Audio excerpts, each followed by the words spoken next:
No princípio, aquele que é a palavra já existia, e a palavra estava com Deus, e a palavra era Deus. Ele existia no princípio com Deus, e por meio dele, Deus criou todas as coisas, e sem ele nada foi criado. Aquele que é a palavra possuía a vida, e a sua vida trouxe luz a todos. A sua luz brilha na escuridão, e a escuridão nunca conseguiu apagá-la. Eu acabei de ler João 1, do versículo 1 ao 5, e provavelmente você já deve ter ouvido essa palavra, que Jesus é a palavra, Jesus é o verbo, e o verbo se fez carne. E aí, assim, é um pouco confuso pra gente, porque o que é verbo, o que é palavra? No grego já é outra história. A palavra palavra veio do grego logos. E o logos é um conceito extremamente importante para a cultura helênica. E aí o que acontece? Essa palavra logos, ela surgiu provavelmente com um cara chamado Heráclitos. E assim, o pessoal não consegue entender direito o que ele dizia. Ele acreditava que era um link entre o discurso racional e a estrutura racional. Então assim, o que todo mundo concorda é que o logos, segundo esse cara, era uma questão mais ligada à razão. Aí a gente pula mais para frente, que é o conceito de Aristóteles. E o logos está muito conectado com a persuasão. Então existiam 3 tipos de persuasão. Ethos. Então, vamos supor, sabe uma pessoa muito famosa que vende coisas num comercial e você fala, caramba, eu confio nessa pessoa. Ou quando você faz alguma coisa porque você confia no seu amigo e talvez até você quebre a cara, mas como era o seu amigo, você acabou indo na dele. Então, esse é o tipo de persuasão do tipo ethos, ou seja, é a partir de uma moral. Depois, a próxima persuasão é do tipo pathos. O que é mais ou menos isso? Eu não sei se você já viu esses comerciais do Médicos Sem Fronteiras, que mostra uma criança passando fome, e você começa a ficar um pouco emotiva por conta dessa criança, e você é levado a doar. Esse é o tipo de persuasão do tipo pathos, ou seja, ele mexe com o seu emocional. E o terceiro tipo de persuasão é do tipo logos. E o que é o logos?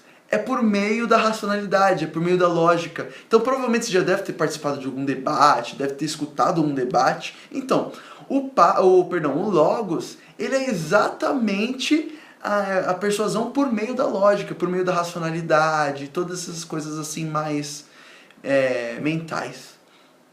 Pulando um pouquinho mais para frente, a gente vai para os estoicos. O que os estoicos acreditavam? Que o logos ele era a razão ativa. Então, o que isso significa? Que o logos ele estava em tudo, é como se fosse o ar. E aí, assim, o logos ele criou o mundo. E na verdade não, o logos ele é a lei da formação do mundo. Então a lei é o próprio logos. E muitas vezes o logos ele é assim atribuído a Deus ou à natureza. E aí o que acontece? Cada um dos humanos, eles tinham uma parte do logos, né, dentro deles. E aí a gente vai para o último conceito de logos, que é o conceito de Filo de Alexandria. Esse cara era um judeu. Perdão, eu esqueci de falar uma coisa. Dos estoicos, quando o cristianismo nasceu, essa era meio que a religião do Império Romano. Enfim, agora sim, indo para o último conceito, que é de Filo de Alexandria, ele era um judeu e ele acreditava o seguinte, ele ia um pouquinho para a linha de Platão. Então o que ele acreditava? Que a matéria ela era imperfeita e a forma ela era perfeita. O que isso significa? Que o mundo, ou seja, a matéria, ela é totalmente imperfeita e está em pecado. Só que Deus é perfeito. E para reconectar, para religar o mundo com Deus, desse grande vazio, precisava de alguns intermediadores. E o Logos era o intermediador maior. O que isso significa? Que para que o mundo e Deus voltassem a ter uma conexão, precisava de um Messias. E aí, muitas vezes, o Logos era chamado de primogênito de Deus.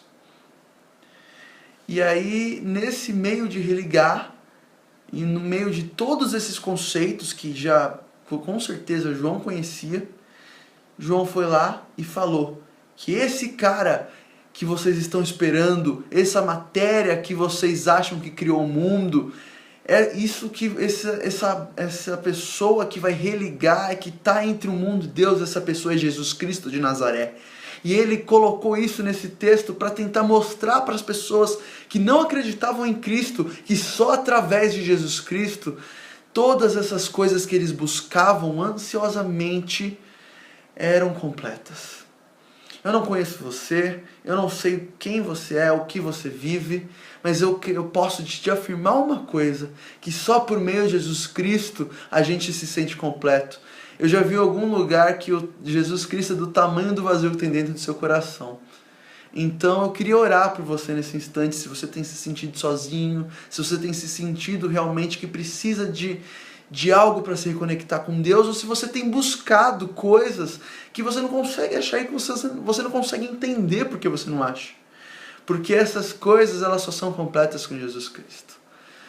Curva a sua cabeça, feche os seus olhos e vamos orar. Querido Deus e Pai, nesse instante eu estou aqui, Senhor, no meio desse vídeo, orando, Pai, com sabe-se lá quem, Pai. Para que o Senhor, Senhor Jesus, se revele a essas pessoas, ó Pai. Eu creio, Pai, que o Senhor, ó Deus, pode todas as coisas. Eu creio que Tu és o Cristo, que Tu és o nosso Senhor e que o Senhor veio aqui na terra, que o Verbo se fez carne, que o próprio Deus habitou entre os homens para mostrar que Ele conseguiria vencer a morte. Então, Deus, eu peço realmente, Pai, que o Senhor, ó Deus, vá do lado dessas pessoas, ó Pai, e que se mostre, Deus, como o Senhor mostrou um dia para mim, ó Pai. Eu peço realmente, Pai, que no nome de Jesus, ó Pai, elas tenham uma experiência contigo nesse instante, Pai, que o coração delas seja aquecido, Senhor Jesus, por essa presença magnífica, Pai. Eu peço realmente, Pai, que nós possamos entender, Senhor Jesus, que esses conceitos, ó Pai, por mais que pareça um pouco estranho, Pai, de estudar história e tudo mais, Senhor, eles são extremamente importantes, ó Pai, para entendermos, ó Pai, aquilo, Pai, que está escrito, Pai, na Bíblia. E eu peço realmente, Pai, que o Senhor, ó Deus, possa impactar a vida das pessoas que estão assistindo esse vídeo. É no nome de Jesus que eu oro, amém. Bom, eu não sou ninguém, sabe? Eu não sou merecedor de estar aqui falando com você, mas eu só sei de uma coisa, que o Senhor me levantou para fazer isso. Mas poderia ser qualquer um aqui. Então, assim, pode ser que eu esteja errado, pode ser que eu tenha falado alguma coisa que historicamente não faça tanto sentido para alguém que estudou. E eu peço realmente, por favor, que se eu errei alguma coisa, mostra para mim no e-mail, manda por e-mail, nos comentários, mas realmente que nós possamos crescer juntos. E eu estou dizendo tudo isso porque não importa se sou eu, se sou outra pessoa, se é você. Nós somos um cristão qualquer. Abraço, fica com Deus.